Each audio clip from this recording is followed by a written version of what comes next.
Using avail types in TrafficOne gives greater flexibility in managing your spot placements. For example, imagine a scenario where you have 4 spot breaks an hour, and you've given fill priorities to the breaks before and after the top of the hour, but you still don't have enough advertisers to push into all of the breaks.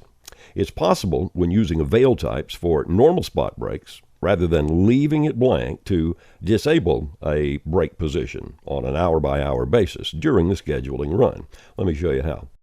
You see I have all 4 breaks on the format clock, and you will see each break is defined by the avail type spot break. That's rather than leaving them all with no avail type at all, just empty here. Now let's head over to a schedule run. When I run this schedule as I normally do, you'll notice that not all the breaks are filled. Some are underfilled.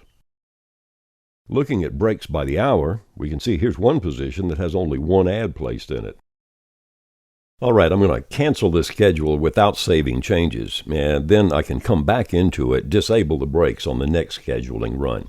Let's go back to the schedule screen now, and if I switch to the hour view, I can see the spot breaks here, and let's say that I want to close the break with the time code 28. Okay, to do this, I right-click on the position, on the name there, and choose Properties. And change the avail type, Spot Break. I'm going to click it to empty or blank.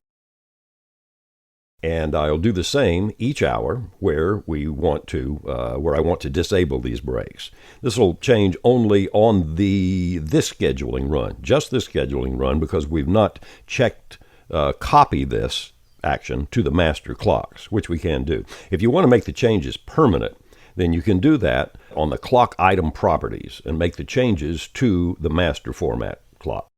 In this example, I'm just going to close the 28 breaks in a few hours, and in the morning, midday, and evening. And now we will continue the schedule, and you'll see the 28 breaks have been completely left out of any ads being pushed in there. And that's one example of how you can benefit from using avail types to control the content of various break positions.